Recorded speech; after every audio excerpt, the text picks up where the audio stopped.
ইফতারের আর কয়েক মিনিট বাকি। জীবাণু ইফতারের আগে লাইফবয় লাইফবয়, যাতে জীবাণুরা চলে যায় চলে যায়। লাইফবয় যাতে জীবাণুরা চলে যায়। লাইফবয় জীবাণুরা চলে যায়। লাইফবয়। আসসালামু আলাইকুম ওয়া রাহমাতুল্লাহি ওয়া বারাকাতুহু। প্রিয় দর্শক, সবাইকে সাদর আমন্ত্রণ জানাচ্ছি আপনাদের প্রিয় অনুষ্ঠান আরবি কাফেলার আজকের পর্বে। দর্শক, আজকে আপনাদেরকে আমরা নিয়ে যাব কায়রোর অন্তর্গত গুরুত্বপূর্ণ দুটি স্থাপনায়। স্বপ্নের ব্যাখ্যা আমরা যেখান থেকে পাই, আল্লামা ইবনে সিরিন রাহিমাহুল্লাহর কথা আমরা অনেকেই শুনেছি। ওনার মাকবারা এবং জীবন ইতিহাস আজকে আমরা তুলে ধরবো ইনশাআল্লাহ। সেই সাথে আমরা তুলে ধরব আজকে আহলে বাইতদের পাশে শায়িত হওয়ার জন্য আকাঙ্ক্ষা পেশ করেছিলেন যে সমস্ত শাসকরা, তারা বেশ কিছু স্থাপনা এখানে নির্মাণ করেছিলেন এবং বেশ কিছু স্থান এখনও কালের সাক্ষী হয়ে দাঁড়িয়ে আছে। সেই জায়গাগুলো আমরা তুলে ধরবো ইনশাআল্লাহ তাআলা। আমাদের সঙ্গে বরাবরের মতো রয়েছেন শেখ আল্লামা সাদিকুর রহমান আল আজহারি।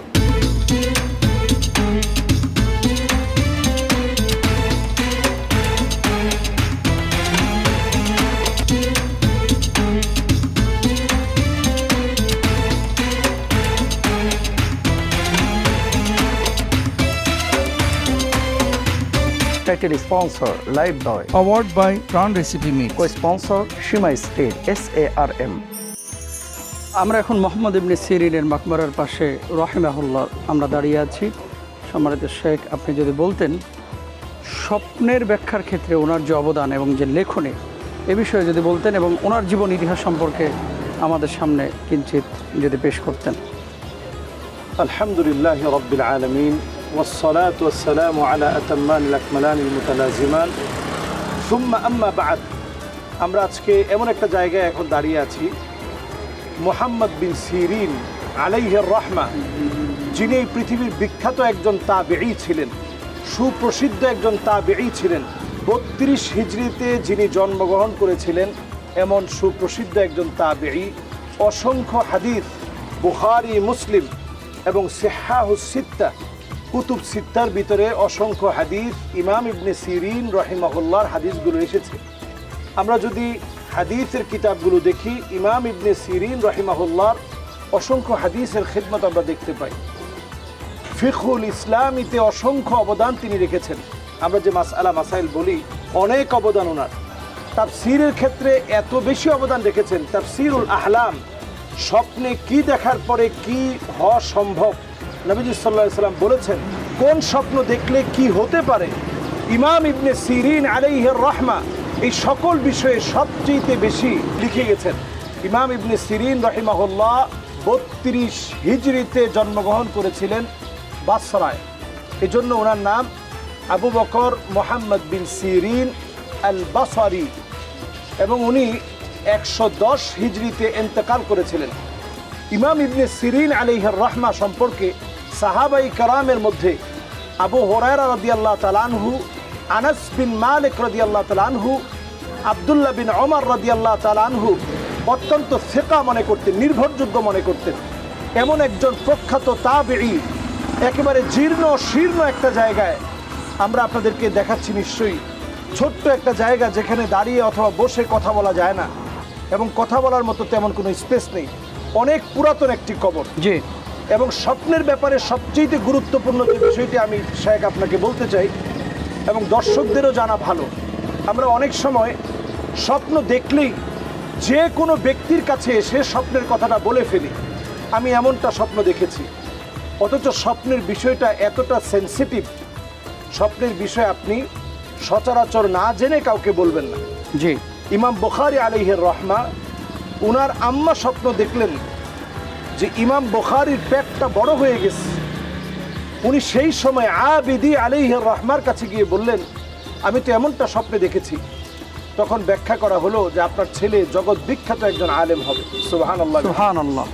দেখুন, স্বপ্নে দেখেছে পেট বড় হয়ে গেছে, ব্যাখ্যা হলো বড় আলেম হবে।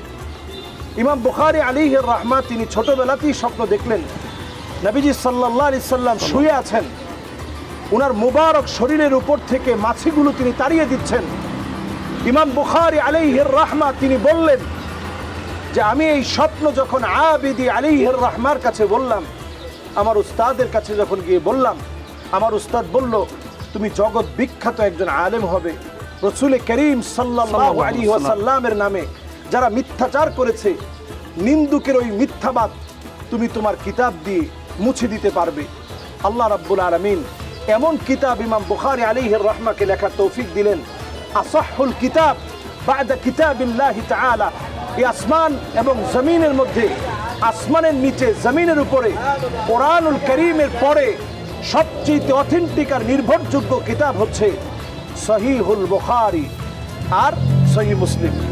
আগের হলুদ বদলে ব্যবহার করছি প্রাণ গুঁড়া হলুদ, অল্পতেই পারফেক্ট কালার। তাই আপনিও বদলে ফেলুন, একবার প্রাণ গুঁড়া মশলা ব্যবহার করেই দেখুন।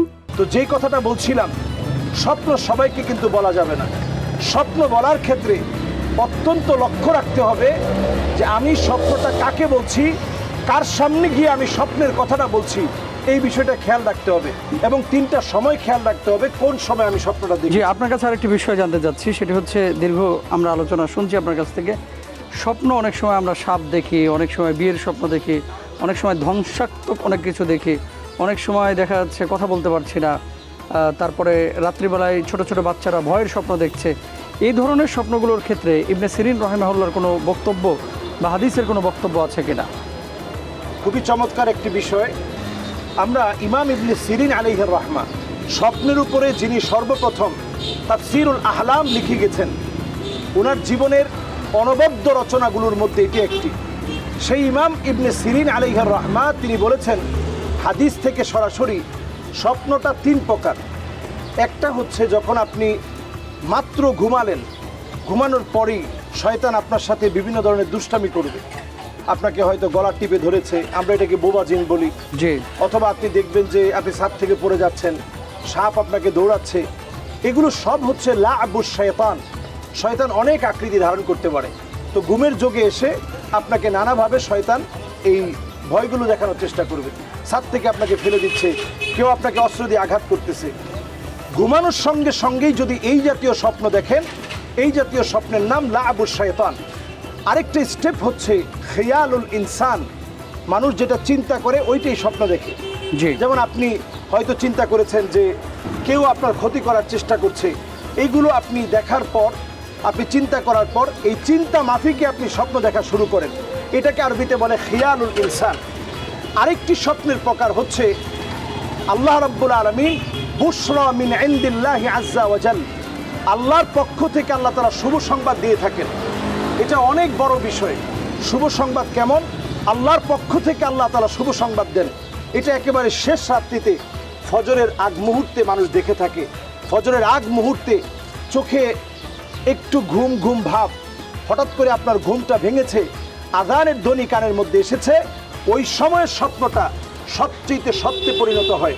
আপনি যদি সত্যি স্বপ্নের মধ্যে দেখেন কেউ আপনাকে ছুরি দিয়ে আঘাত করছে অথবা আপনাকে কেউ ফেলে দিচ্ছে, ওই অবস্থায় যদি ফজরের নামাজের সময় হয়ে যায়, আপনি অবশ্যই রুকিয়া শারঈয়া, যেমন আপনি এখন আমাদের দেশে কিন্তু কোরআন তেলাওয়াত ছেড়ে ছেড়ে আমরা ঘুমাই। এই ক্ষেত্রেও আমাদের খেয়াল করা দরকার যে কোরআনুল কারীম তেলাওয়াতের ভিতরেও ওরিয়েন্টালিস্টরা, বর্তমান পৃথিবীতে যারা ইসলামকে ধ্বংস করতে চায়, তারা কোরআনুল কারীমের ভিতরেও সুকৌশলে ব্ল্যাক ম্যাজিককে আত্মস্থ করে বিভিন্ন শব্দকে ঢুকিয়ে দিচ্ছে। এটার প্রমাণ কিন্তু ইউটিউবে পর্যন্ত এখন পাওয়া যায়।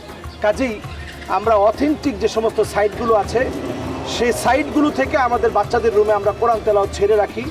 প্রতিদিন ফজরের পরে সূরা ইখলাস, সূরা ফালাক, সূরা নাস, আবার সূরা ইখলাস, সূরা ফালাক, সূরা নাস, আবার সূরা ইখলাস, সূরা ফালাক, সূরা নাস ফজর এবং মাগরিবে আমরা পড়ার চেষ্টা করি।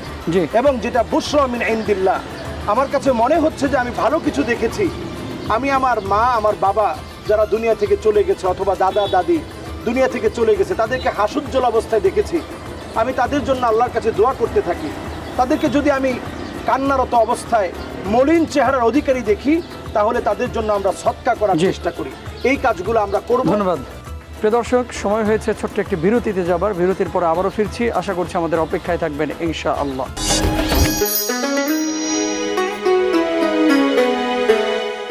ইফতারের আর কয়েক মিনিট বাকি। জীবাণু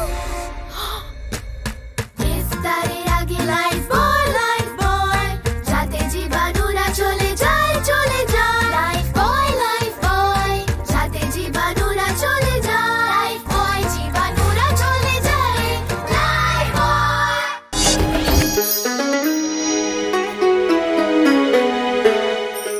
প্রিয় দর্শক, বিরতির পর আবার সবাইকে সাদর আমন্ত্রণ জানাচ্ছি আপনাদের প্রিয় অনুষ্ঠান আরবি কাফেলার আজকের পর্বে। আমরা চলে যাচ্ছি আমাদের শেখ সাদিকুর রহমান আল আজহারির কাছে। মোহতারাম, এখানে শাজারাতুদ্দুর বলে আমরা একটি জায়গা দর্শকদেরকে এখন দেখাবো এবং সেই সাথে ইতিহাস তুলে ধরবো। শাজারাতুদ্দুর এবং খলিফাদের একটি স্থান এখানে দেখা যাচ্ছে, সুন্দর বিল্ডিং, যদি এখন বন্ধ করা আছে। এই দুটো বিষয় সম্পর্কে যদি বলতেন। জি, আমরা জানি যে শাজারাতুদ্দুর এবং কুব্বাতুদ্দুর বলা হয়। এটি আইয়ুবীয় যে খেলাফত প্রতিষ্ঠিত ছিল লম্বা সময় ধরে, সে আইয়ুবীয় খেলাফতের সময়ে এই শাজারাতুদ্দুর, এই গাছের পাশে কুব্বাতুদ্দুর নামে একটি কুব্বা করা হয়। আমরা জানি যে আগেকার সময়ে অন্তত কবরস্থানটা কেমন হবে, কোন জায়গায় কবর হবে, এটা অনেকেরই স্বপ্ন থাকতো। শাসক গোষ্ঠীর মধ্যে এমন একটা তামান্না সবসময় কাজ করত। আইয়ুবী শাসকদের শাসন আমলেই মূলত এখানে কুব্বাতুদ্দুরটি স্থাপন করা হয়। তার মানে এটা কিন্তু শত শত বছরের একটি রেখে যাওয়া ইতিহাস আপনি বলতে পারেন। তারই পরিবারের লোকেরা মূলত এই কুব্বাতুদ্দুর এটিকে স্থাপন করেন শাজারাতুদ্দুরের পাশে। উদ্দেশ্য কী ছিল মোহতারাম? উদ্দেশ্য ছিল যে এই জায়গায় তারা ঘুমাতে চায়, আহলে বাইতদের পাশেই। তো আশেপাশে অনেক গুণীজন, পৃথিবীর শ্রেষ্ঠ ওলামায়ে কেরাম, আহলে বাইতের অনেক সদস্য এখানে যেহেতু শায়িত আছেন বলে এলাকার জনশ্রুতিতে প্রমাণিত। এজন্য ওনাদের একটা মনের তামান্না ছিল যে আমরাও যদি এই জায়গায় ঘুমাতে পারতাম। এরপরে যখন মামালুকি শাসকবর্গ এসেছে, এটাকে তারা কিন্তু ভেঙে ফেলে নাই, তারাও কিন্তু এটাকে সমান মর্যাদায় রেখেছে। এরপরে যদি আমরা আরও খেলাফত দেখি, আব্বাসীয় খেলাফতের সময়েও এই জায়গাগুলোকে, বিশেষ করে এই আহলে বাইতের এই অঞ্চলটাকে অত্যন্ত গুরুত্বের সাথে তারা কিন্তু এই অঞ্চলগুলোকে আবাদ করেছে, সংস্কার করেছে, তার মিল করেছে। এখনও পর্যন্ত সংস্কারের কাজ চলছে। আপনার কাছে একটি বিষয় জানতে চাচ্ছি যে আমার লাশ এখানে দাফন হবে বা এখানে আমাকে কবরস্থ করা হবে, এই জন্য পূর্ব প্রিপারেশন নিয়ে কেউ যদি কবর নির্মাণ করে, এটা জায়েজ আছে কিনা? না, কবর নির্মাণ করা যাবে না। কবর কোনোভাবেই নির্মাণ করার কোনো সুযোগ নেই। আমরা যেটা করতে পারি, একটা জায়গাকে আমরা নির্দিষ্ট রাখতে পারি যে এই জায়গায় আমার মাকবারা হবে। এটা আমার সন্তানদের জন্য একটা নসিহতের বাণী হতে পারে। আমি মাঝে মাঝে এসে দেখাবো যে মাকানি তাহতাত তুরাব, আমার জায়গা হবে কবরের নিচে। বাবা, আজকে আমি যে তোমাদেরকে নিয়ে বিল্ডিংয়ে থাকি, সুন্দর একটা বাসায় থাকি, সুন্দর ভবিষ্যতের কথা আমি ভাবি, তোমাদের জন্য এত পেরেশান, এত কষ্ট করি, কিন্তু আমার জায়গা হবে মাকানি তাহতাত তুরাব, এই মাটির নিচে আমাকে ঘুমাতে হবে। তো এই ফিলিংসটা তৈরি করার জন্য আপনি একটা জায়গা রাখতে পারেন, কিন্তু এটাকে কোনোভাবে কনস্ট্রাকশন করে আলাদা একটা আকৃতি দেওয়ার কোনো সুযোগ কিন্তু ইসলামে নেই। তবে এই শাসকবর্গ যেটা করেছিলেন, এটা আসলে মূলত ওনারা এখানে একটা নামাজের জায়গাও রেখেছেন, এখানে ওনারা সালাত আদায় করতেন। এবং এরপরে যখন মামালুকি সময়েও এখানে সালাত আদায় করা হয়েছে। এবং এরপরে যদি আমরা সময়গুলো দেখি, আমরা দেখব যে সেই সময়ে ওসমানী খেলাফতের সময়েও এখানে সালাত আদায় করা হয়েছে। কেউ কিন্তু এটাকে ভেঙে ফেলেননি। তার মানে এরা অন্তত শাসকবর্গের কেউ চাইলে এখানে নামাজ পড়তেন, নামাজ পড়ার ব্যবস্থা ছিল। আমরা দেখতে পেয়েছি এই পুরো অঞ্চল জুড়ে আহলে বাইত রিদওয়ানুল্লাহ আলাইহিম আজমাইন, নবী পরিবারের অনেকেই শায়িত। এর পাশেই আইয়ুবী শাসন আমল থেকে এখানে মাকবারা কুব্বা করে রাখা হয়েছে। কুব্বাতু শাজারাতুদ্দুরের পাশে আমরা দেখেছি মুনসিফুল খলিফারা যেই জায়গায় বসতো, সলা পরামর্শ করত, এমন একটি মুনসিফুল খলিফা নামক একটি তাদের বসার জায়গা দেখেছি, যেই বসার জায়গাটিও শত শত বছরের পুরানো। এবং সেটি আইয়ুবী শাসন আমলেও এটি পরিবর্তন হয়েছে, সংস্কার হয়েছে এবং নির্মাণ করার পর থেকেই একের পর এক এর কাঠামো ভিন্ন ভিন্নভাবে সাজানো হয়েছে। এবং ওসমানী শাসন আমলেও সাজানো হয়েছে, মামালুকি শাসন আমলেও সাজানো হয়েছে।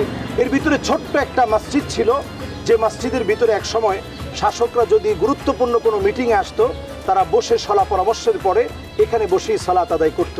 এখন যদিও কালের পরিবর্তনে এখানে কেউ নামাজ পড়ে না, শুধুমাত্র এটি মানুষের দেখার জন্য একটি নিদর্শনের জায়গা হিসাবেই রয়েছে। মসজিদটা যদিও একেবারে ভঙ্গুর অবস্থায় পড়ে আছে।